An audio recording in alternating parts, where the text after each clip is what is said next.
So last week I shared some kind of funny answers that kids had given to questions. I've got a few more I thought we might start with. So one boy was asked, how would you make a marriage work? He said, tell her she's pretty even if she looks like a dump truck. Good advice. In one word, a child was asked, in one word, describe school. Hell. Miranda can't see anything when she looks down the microscope. Suggest one reason why. Kid said she's blind. That'd be a reason. Is the number 68 even or odd? And the boy said even. How do you know that? He said, because I'm smart. A kid was taking a spelling test. When he turned it in, this is funny.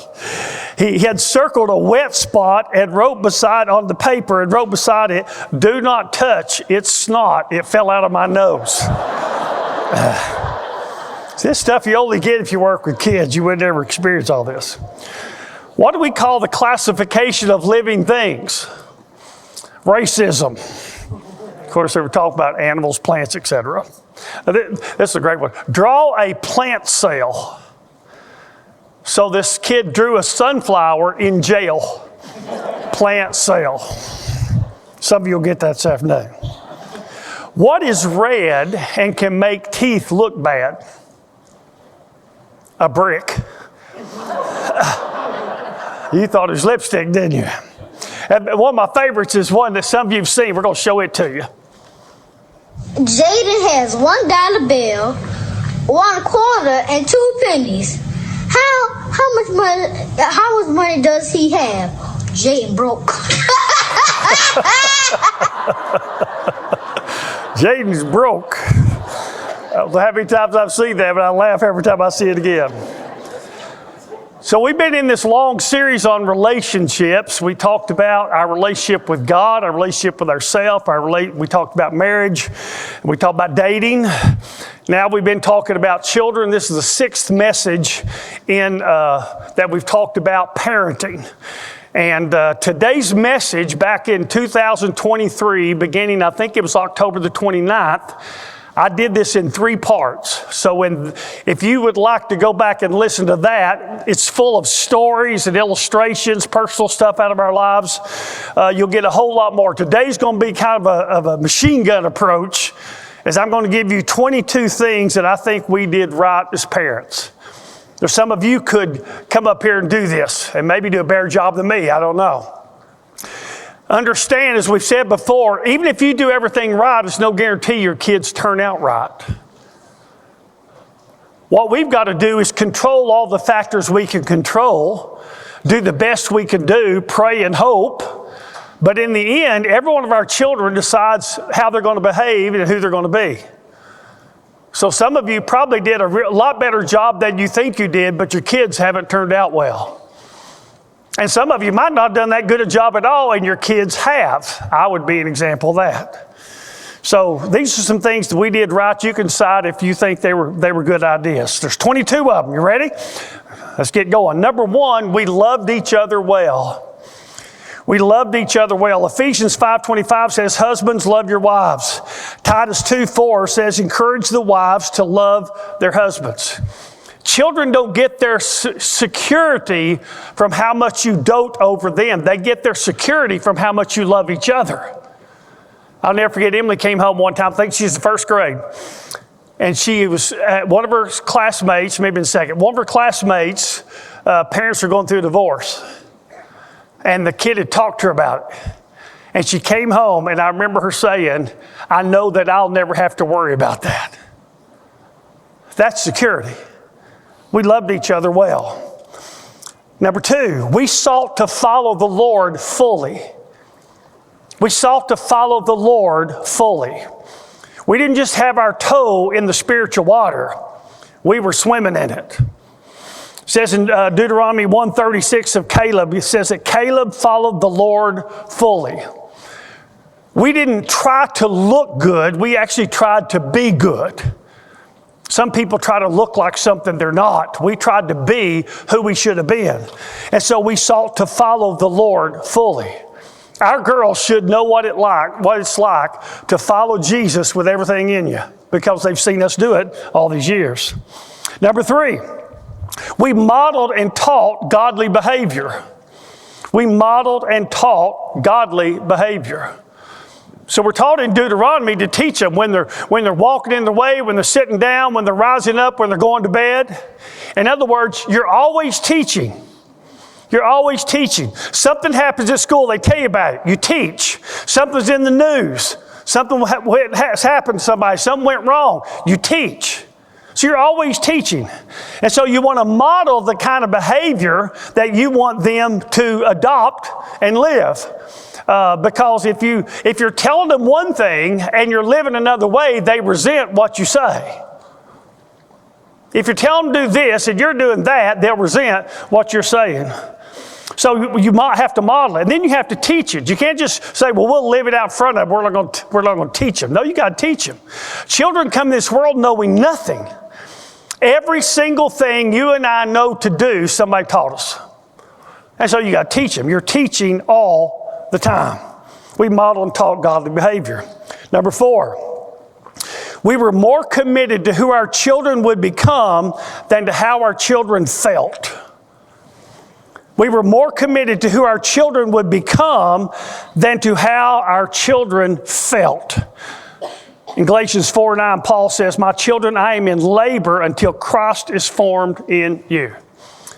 So in this series, I've talked about when you have a child, you need to decide, who do we want this child to be? What are the character qualities we want to teach them? What are the things that help us teach them that? What are the things that will keep them from learning to be that way? And so you begin with the end in mind. And so the whole time you're parenting, the goal is who this person will be when they one day walk out my door and I have no more say over how they live their lives. That's your goal every single moment of every single day. If your goal becomes to be how they feel in the moment, you will quit parenting. Because at that point, you'll just try to make them happy. They're sad, you want to make them happy. They're stressed, you want to relieve it. They want to do something you don't want them to do, but you let them do it anyway because you don't want them to feel bad, because when they feel bad, you feel bad. Well, you're just going to have to learn how to feel bad. Sometimes you correct your child and then you go into another room and cry. But you did the right thing. All your feelings said, oh, just don't worry about it. No, you got to worry about it because you're worried about who they're going to be someday when they walk out the door. So we were never swayed by the moment. We were always committed to who our girls would one day become. We do the same thing with our grandkids the best we can. So you're committed to who they become, not how they feel or how you feel in the moment. You've heard me say this.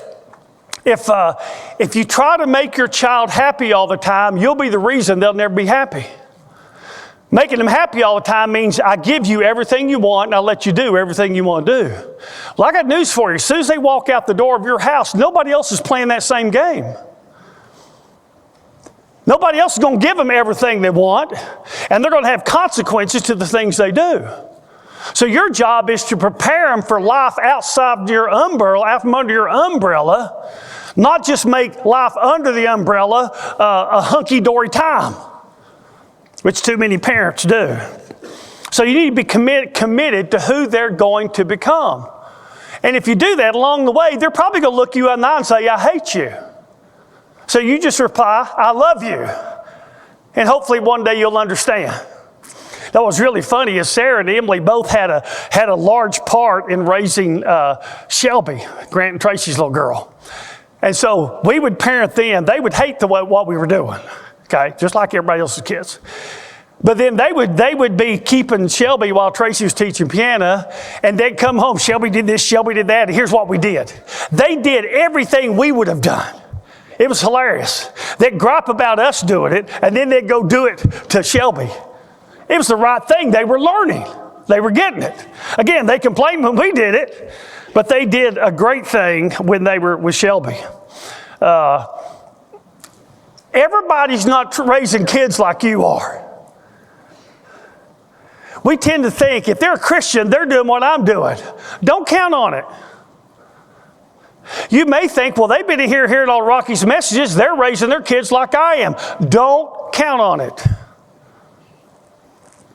Don't count on it. But there are some people, Grant and Tracy pretty much have raised their kids the way we raised ours. And we kind of almost see Shelby as she's our extended grandchild or extended child or something. And we've all been on the same page the whole time. It's always been about who these people will become. They've all become really fine human beings. So committed more to who our children will become than how they felt and how we felt. Your job is not for your children to think you're the greatest. You obtain that by giving them everything they want, letting them do everything they want to do. Your job is when they walk out that door someday for everybody who knows them to think they're the greatest. Your child is such a good person. I'm just so impressed with your daughter or your son. That's your goal. And if everybody thinks they're the greatest, you're pretty good. Number 5, God determined how we raised our kids, not other parents. God determined how we raised our kids, not other parents. In John 21:21, if you remember, Jesus is talking to Peter about what he wants him to do, feed my sheep. Peter says, well, what about John? In verse 21 and 2, Jesus said to him, or he says in verse 21, Lord, what about this man? Speaking of John, Jesus said, if I want him to come to remain until I come, what is that to you? You follow me. It's the witty principle. What is that to you? W-I-T-T-Y. It doesn't matter what anybody else is doing. It's what you're doing. So if we were raising our girls again and I found out that everybody else in this church was doing it a different way, it would have no impact on how we raised them. We never intended to raise them like anybody else. We intended to raise them like we felt like the Lord wanted us to raise them. So you're going to get this all the time. Well, their parents let them do it. Or can I go to so-and-so? Everybody's parents let them go. Let me tell you what to do when they tell you that. Call everybody's parents. Most of the time, they're lying to you. Everybody's parents aren't letting them go. But every kid's telling their parent that everybody's parents letting them do it. Am I in the right room? That's how this works. So you got to determine how the Lord wants you to raise your kids. It doesn't matter what you read in the book unless you like it and you think that's what the Lord wants you to do. It doesn't matter what I say unless you like it and you think it's what the Lord wants you to do. It does matter what Scripture says. Number 6, we protected our children. We protected our children. 1 Peter 5:8 says, be of sober spirit, be on the alert. Your adversary, the devil, prowls around like a roaring lion seeking someone to devour. Now, protecting your child when you're a pastor and a pastor's wife is a hard thing to do. And in the early years, our church went through a lot. I transformed the church from a rural church we had the first band in Knoxville. So I took all kinds of shots inside the church. I was ruining the church. We had brought drums into the sanctuary. Those drums ought to be in hell where they belong. And people outside the church were shooting at us. We were the first church I know of in Knoxville to put words on a screen. I was called everything but a white boy. And so there was all kinds of stuff flying around, but we did everything in our power to keep them from it. When people were breaking our hearts or what was going on in the church was really hard, we did the best we could for them not to know it.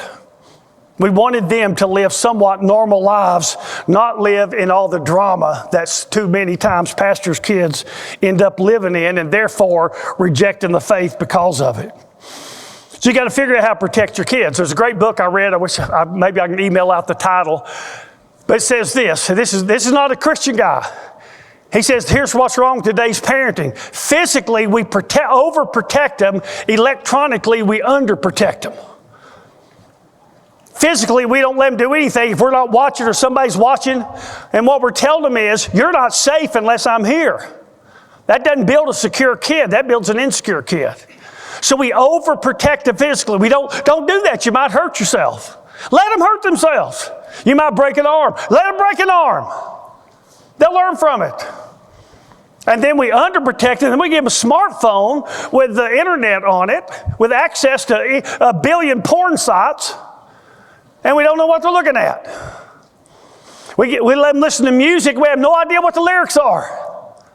I'm telling you, your job now is way harder than mine was at that time. When we built our house, I didn't put phone jacks, there weren't cell phones yet, I didn't put phone jacks in the girls' bedrooms because they were never going to have a phone in there. Zach Henry, who raised a bunch of good kids, he was the smartest thing in the world. He had a phone on his kitchen wall. So if either their kids are on the phone talking to another guy or another girlfriend, they're in the kitchen. They're not snuck away hidden somewhere where you have no idea what they're doing or saying. We protected our children the best we could. Number 3, this is kind of similar. We sheltered our children from our pain. We sheltered our children from our pain. And the pain was often brutal. You come out of seminary thinking everybody loves the Lord. If you grow the church, everybody be happy. Well, if you have any experience, you know you can grow a church and a lot of people be unhappy. Because it means change. It means somebody sitting in their pew. Somebody's got their parking place. Who are all these people? I don't know. I used to know everybody. I don't know all these people anymore. And all of a sudden, you're getting attacked for being successful at what you're doing. So there was all kinds of pain involved, especially in the early years. And the best we could, we sheltered them from it. In 2 Corinthians 2:7, it says, such a one might be overwhelmed with excessive sorrow. If our kids knew all the pain we went through, they probably would neither one of them be in church or want to have anything to do with God. Because we went through a lot. You got to find a way to protect them. They can't be your therapy. Don't talk to your children about your problems. Don't talk to your children about your pain. Don't talk to your children about your marriage. You protect them from all that. Number 8, we never modeled any behavior that could be destructive to our kids. We never modeled any behavior that could be destructive to our kids. Ephesians 4:27 says, do not give the devil an opportunity. 1 Thessalonians 5:22 says, abstain from every form. King James, I like better on this one, all appearance of evil. Stay away from it. So we didn't drink, smoke, cuss, or chew. We didn't do anything that if they did what we did, it could hurt them someday. If you're a social drinker and your kid becomes an alcoholic, you got responsibility. If one of mine does, I don't. I could have grief, but I wouldn't have no guilt because they didn't get it from us. So you can't think about what you're doing. You got to think about what they might do with what you're doing.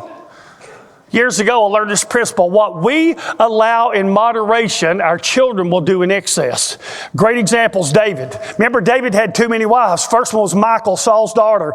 Then he picked up some more. Picked up Bathsheba. I think he had 7 total in the end, 7 or 8. So he has a son named Solomon. How'd Solomon do on this one? Did he have 1 wife? 7 or 8 wives? No, with his concubines included, wasn't he up to 1,000? You talk about a dramatic example of your kids doing in excess what you did in moderation. Adrian Rogers told the story. He was in Memphis and drove upon a wreck, a bad wreck. He went up there. A teenager had been killed. The kid was drunk driving. The father got there the same time Adrian did. He came up and he said, when I find the man who gave this alcohol to my son, I'm going to kill him. They later found out it was the man's alcohol. He had gotten it at home out of his dad's cabinet. He's dead. You can't undo that. Don't do anything that if they did it. Why would you not smoke? You said, well, I've smoked all my life. I don't have cancer or lung problems. Well, you might not. But your kid will think this is normal, this is what you do, and they'll do it. If you remember back in my days, let's go back when the Earth's crust was still hardening. How many of y'all remember when everybody smoked? You watch any old TV, everybody's smoking. So all of America smoked. Everybody smoked. They smoked on airplanes. Cracker Barrel out here, but when it was built, there was a smoking section and a non-smoking section. You were smelling smoke whichever section you were in. Now it's alcohol. Try to find a movie that doesn't have alcohol in it.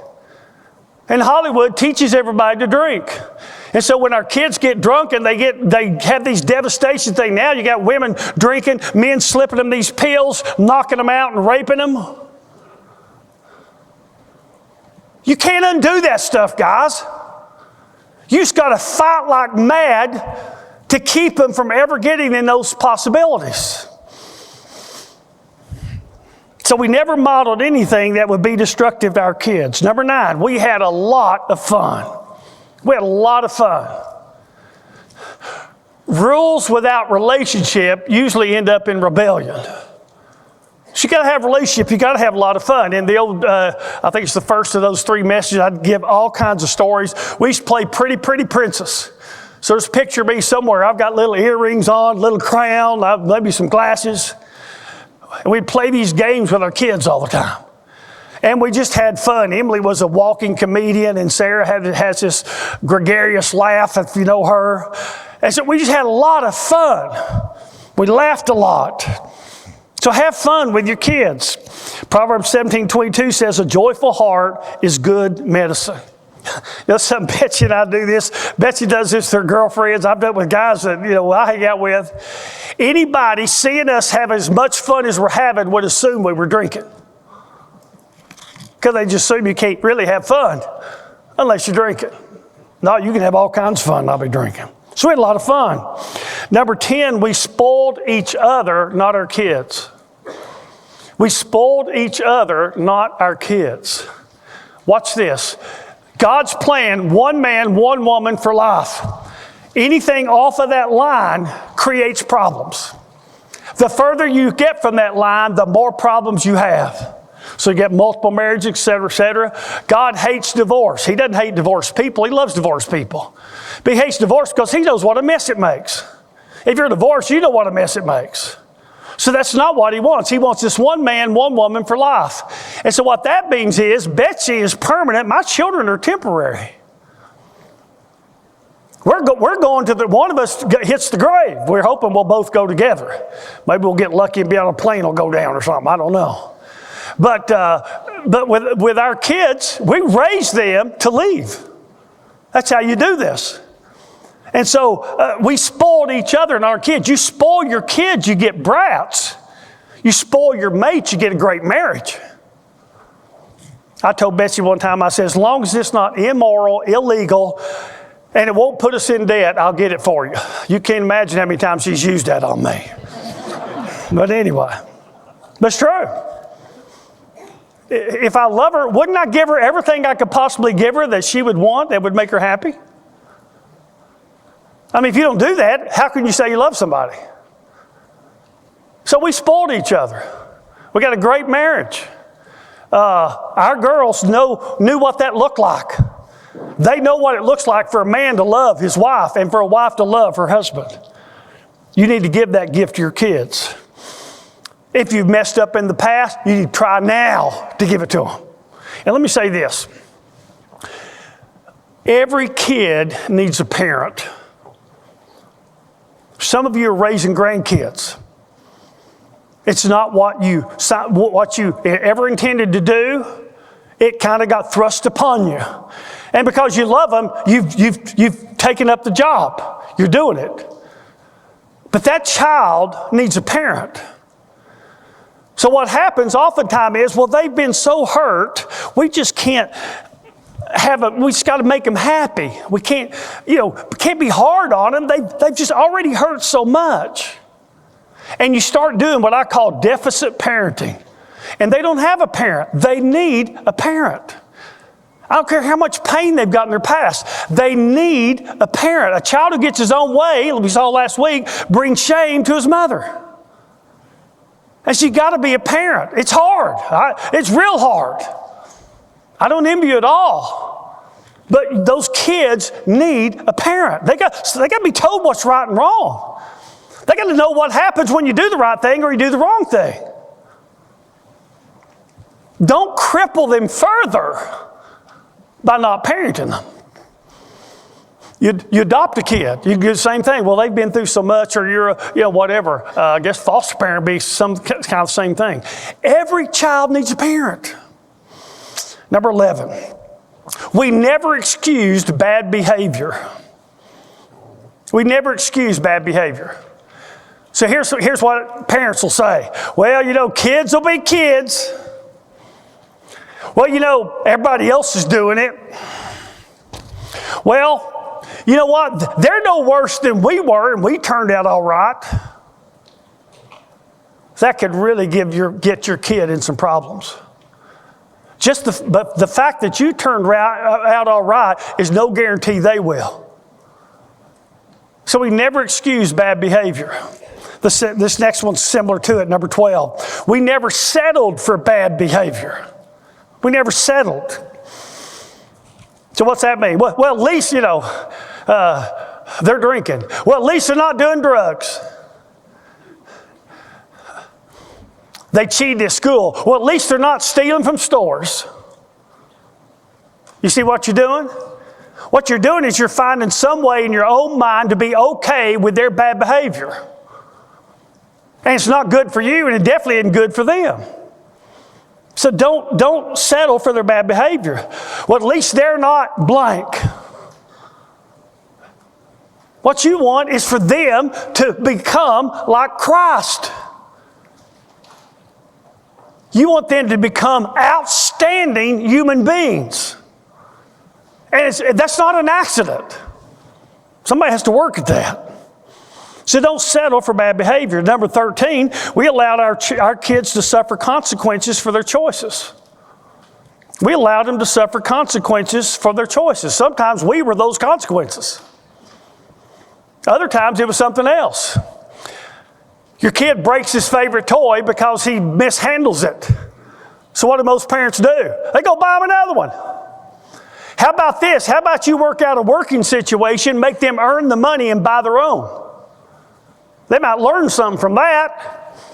If you just go buy them another one, what they learn is there's no consequences to my bad behavior. I can break anything and Daddy will buy me a new one. Or Mommy will get me a new one. I can go to jail and Daddy and Mommy get me out. No matter what I do, we'll have a solution. In this Ask Carolyn, there's an Ask Carolyn, used to be Dear Abby in Knoxville News Sentinel. She's as liberal could get.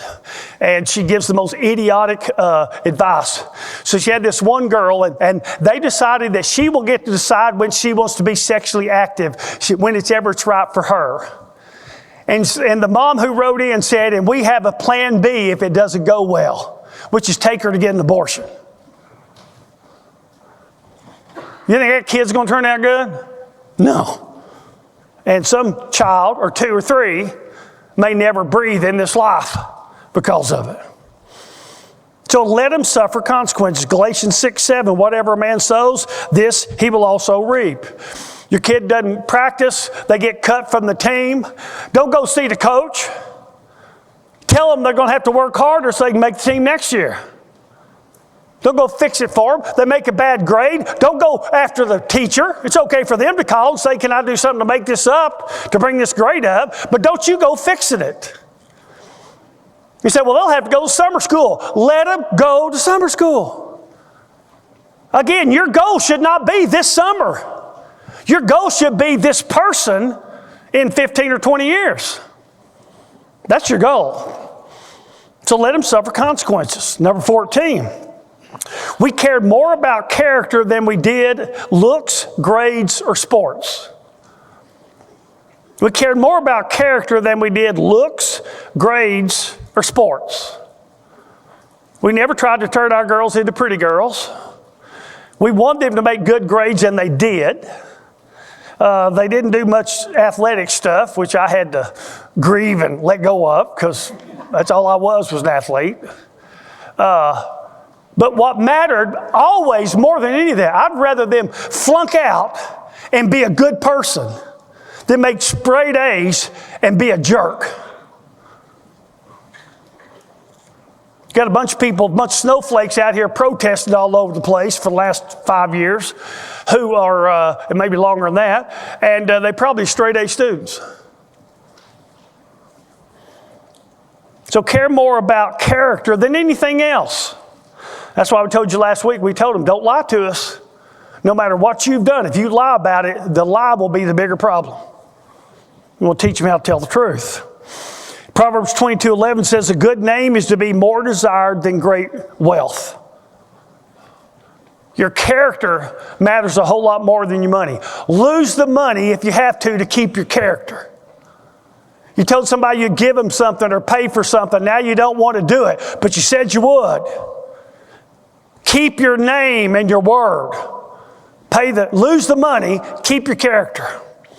In Joseph's case, he kept his character and lost the girl. Number 15. We taught them that right and wrong are never determined by who's doing it. Right and wrong are never determined by who's doing it. Right and wrong are determined by the Lord. It doesn't matter who's doing it. So again, you're going to have your kids say, well, everybody else is getting to do it, or everybody else is doing it. Well, the truth is, everybody else is not. Everybody else is sexually active. No, they're not. Some people might claim they are in a survey because they think it would be embarrassing not to be. But they're not. So right and wrong, it doesn't matter if everybody else is doing it. What's that got to do with us? With me? With you? What matters is, what does God want me to do? And if the whole world's doing it, it doesn't matter. It's like with your faith. We tell these kids this. When you come to Christ, it has to be your faith.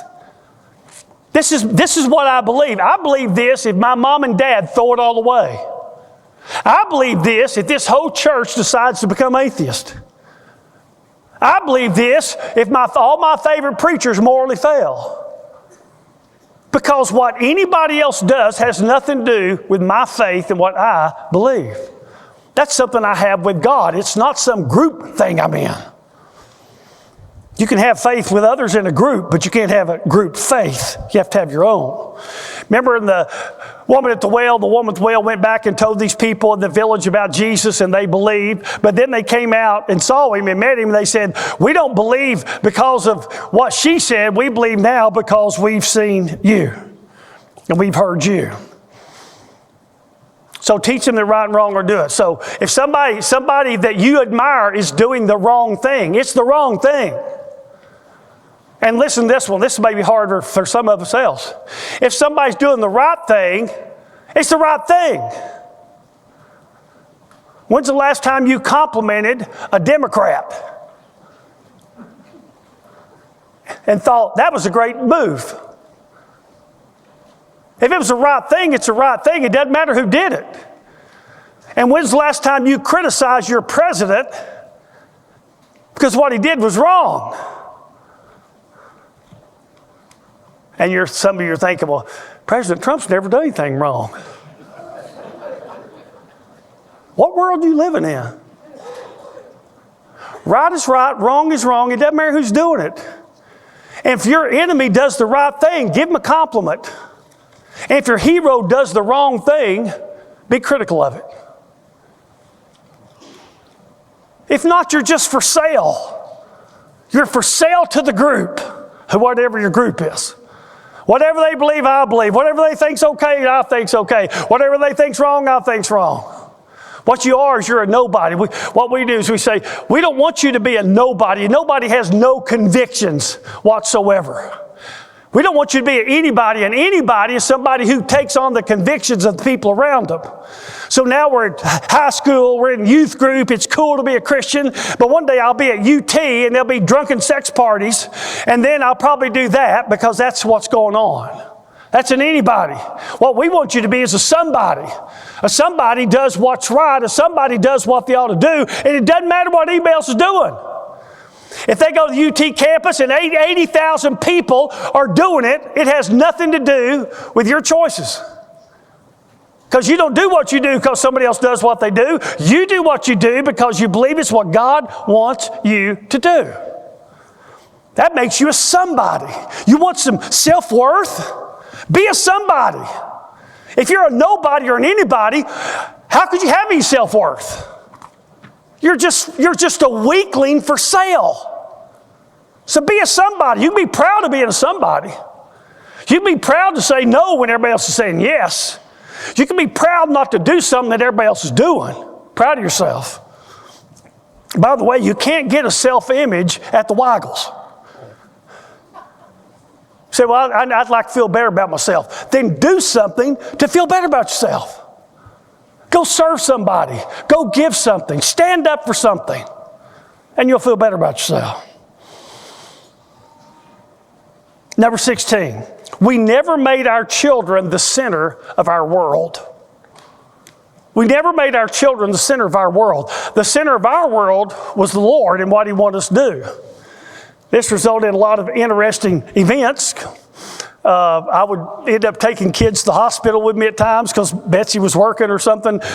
We'd take them to funerals and they'd sit in the car. We were at Juanita McBee's funeral at Greenwood Cemetery, and we're up here at the graveside. I'm doing the graveside. About 100 yards away, our car's parked. Sarah and Emily are, Emily's maybe 4 and Sarah's 8 or maybe 3 and 7. They're over here in the car waiting on us to do the graveside.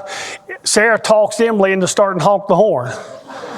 So while the graveside's going on, over side our car's going, and Sarah's laughing, and Betsy's kind of doing this little number, and then she's in a full sprint to go to the car and get her. But they've been to zillions of funerals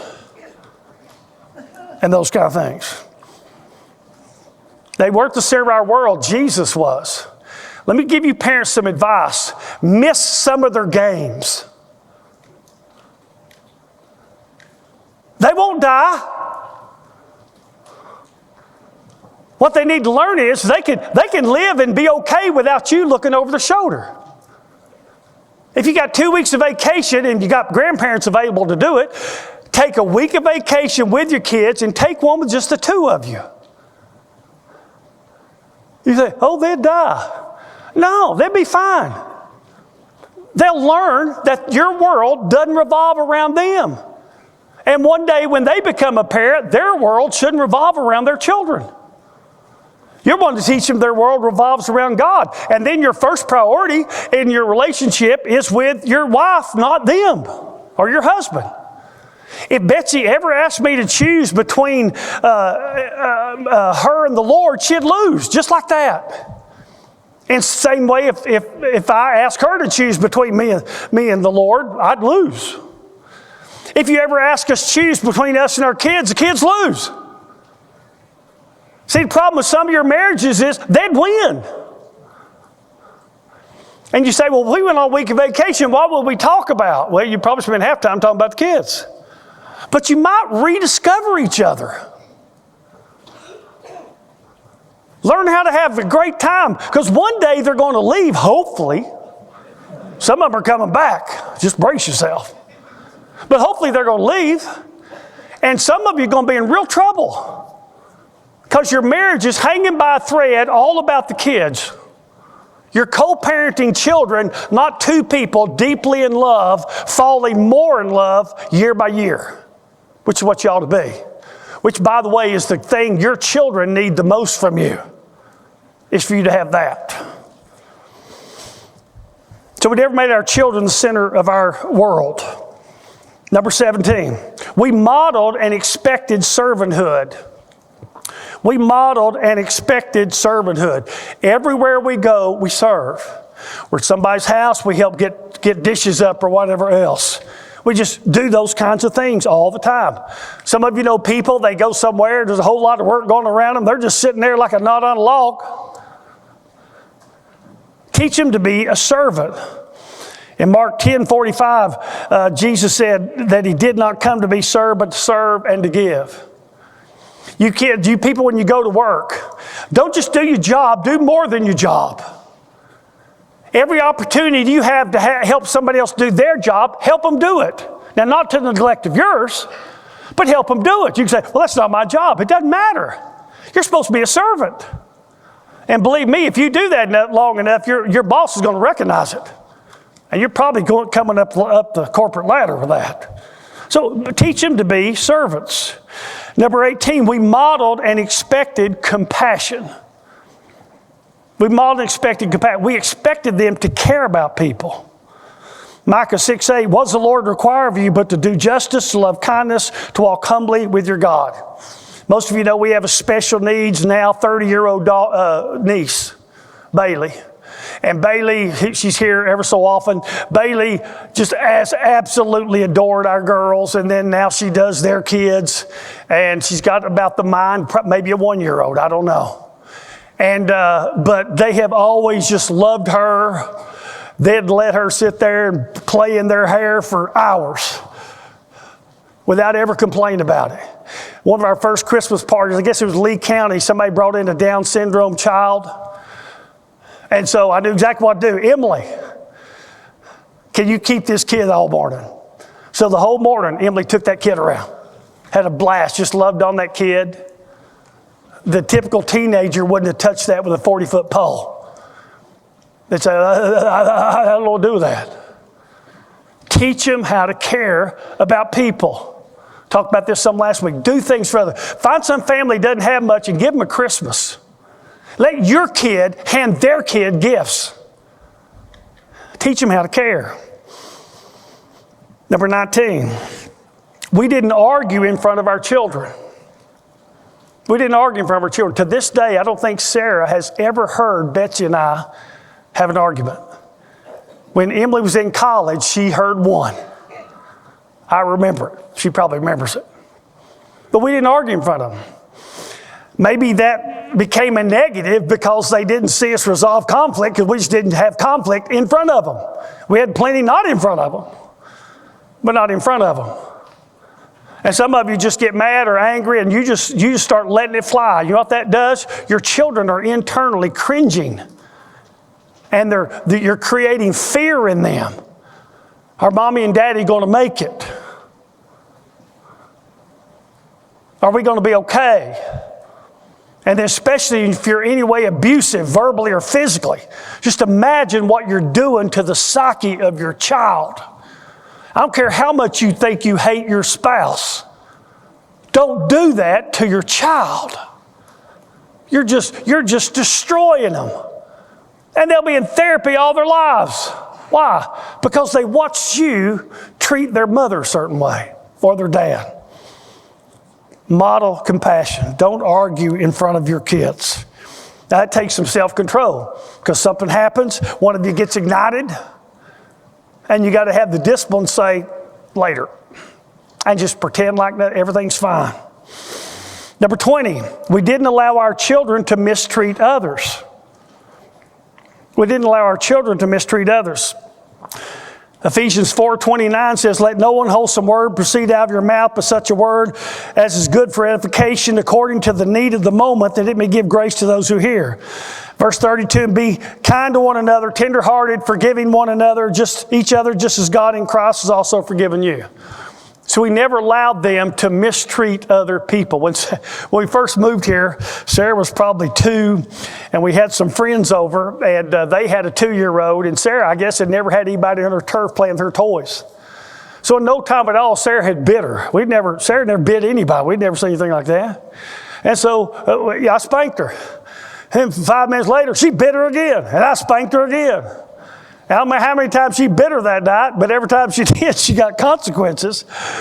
We're not going to allow you to do that. We talked last week about the opposite of that. What young people ought to be learning to do is find this kid who looks to be the forgotten one and go care about him. Just the opposite is talking about them and leaving them outside the circle. So mistreating others was not an option. 21, we required our children to make things right. To make things right. Matthew 5:23, if you're presenting your offering at the altar and there remember that your brother has something against you, leave your offering there before the altar and go your way. First be reconciled to your brother, then come present your offering. What that means is you can't be right with God unless you're right with others. So you got to make things right when you've done the wrong thing. Back at Gibbs, I'll tell this story. Emily was kindergarten or first grade, which Sarah would have been third or fourth, fifth. And Sarah called one of her teachers fat. And so Emily walks up to her one day, we'll just say Mrs. Brown. And she just walks up to Mrs. Brown and says, my sister said you're fat. Well, we heard about it. So Sarah's got to make it right. So we get her phone number. Sarah's got to call her and apologize. Oh, you talking about weeping and wailing and gnashing of teeth. So she calls, the phone rings, somebody answers, this is Sarah Ramsey. And I called you fat. And I'm so sorry. Oh, she was talking to her sister. And so the lady went and got her sister. Sister comes back, this is Sarah. It went right back into all the drama. But the point is, she made it right. We told her how to do that. You make things right. The Bible says, so far as is possible, be at peace with all men. You can't always be at peace with people, but you can do everything you should have done to be at peace with people. If you've done the wrong thing, make it right. If you borrow something and break it, fix it or replace it. My neighbor is a farmer, and he's not with us anymore. But I borrowed a rake from him one time. I was putting in some driveway, and I needed one big heavy rake. I didn't have one, and I borrowed it, and it had a crack in the handle. Well, I used it, and I saw the crack in the handle, so I went to Home Depot, put a new handle in it. Took it back over there and hung it in the shed. I didn't even take it back and talk to him. I just hung it in the shed. Next day, he came over with that and gave it to me. He said, I've had people borrow stuff from me all my life, but nobody's ever brought it back in better shape than they got it. And so he gave me it. I still have it today. Make things right. If you took something, take it back. If you owe somebody something, pay it. Pay it. I'd rather die than owe somebody I couldn't pay them. And I'm not being dramatic. I'd rather die. I just couldn't do that. Make things right. Last one, number 22. We sought to live a life that they would want over what the world would offer them. We sought to live a life they would want over what would offer them. What's that include? That includes 2 people love the Lord, 2 people serving the Lord, 2 people who love each other. 2 people who have friends, who are good to their friends. They're good friends to others. We wanted to live the life so when they saw some other life out there, they would deem it to be inferior to hopefully the one we were living. That goes back to that modeling the kind of behavior that you want them to live.